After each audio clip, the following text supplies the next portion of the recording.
Sasikala teacher ഇതാ ഇപ്പോൾ തൃശ്ശൂർ വടക്കാഞ്ചേരിയിലെ ഈ നഴ്സിംഗ് വിദ്യാർത്ഥിയായിട്ടുള്ള ലെന ജോണിൻ്റെ മരണത്തിൽ വലിയ ദുരൂഹതയുണ്ട് എന്ന് കുടുംബവും സുഹൃത്തുക്കളും ചൂണ്ടിക്കാണിക്കുകയാണ്. കാരണം ഈ ലെന ജോൺ കുഴിമന്തി കഴിച്ചു മരിച്ചു എന്ന് കുടുംബത്തെ അറിയിക്കുമ്പോഴും ഈ കുട്ടിയെ ആശുപത്രിയിൽ എത്തിച്ചത് മുതൽ തന്നെ ദുരൂഹതയുണ്ട് എന്നാണ് ഇപ്പോൾ സുഹൃത്തുക്കളും കുടുംബവും ഒക്കെ പറയുന്നത്.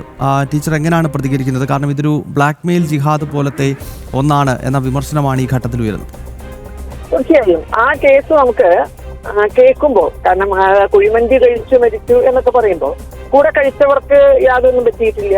മാത്രമല്ല, അങ്ങനെയാണെങ്കിൽ തന്നെ എന്തിനാണ് കൂടെയുള്ളവർ ഡോക്ടറാണ് എന്ന് പറഞ്ഞ് വിളിച്ചത്? എന്തിനാണ് കൂടെയുള്ളവർ ആശുപത്രിയിൽ നിന്ന് രക്ഷപ്പെടാൻ നോക്കിയത്? അപ്പൊ അതിലെന്തോ ദുരൂഹതയുണ്ട് എന്ന് കുടുംബക്കാരും സുഹൃത്തുക്കളും പറയുന്നതിൽ അസ്വാഭാവികതയില്ല. കാരണം ആ കേസിൽ കേൾക്കുന്ന സാധാരണ ഏതൊരാളുടെയും നെറ്റി ചുളിയുന്ന വിധത്തിലാണ് ആ കേസുള്ളത്. അപ്പൊ അതുകൊണ്ട് തീർച്ചയായും അതിൽ സമഗ്രമായ ഒരു അന്വേഷണം ആവശ്യമാണ്.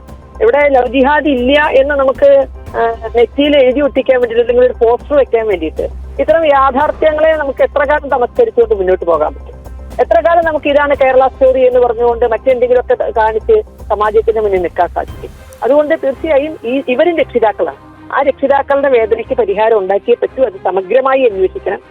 കുറ്റവാളികളെ നിയമത്തിന് മുന്നിൽ കൊണ്ടുവരണം. അതിന് ഈ കുട്ടിയെ നമുക്ക് ജീവിപ്പിക്കാൻ സാധിച്ചിട്ടല്ല, പക്ഷെ ഇനി ഒരു ഇര ഉണ്ടാകാതിരിക്കാൻ അത് ആവശ്യമാണ്.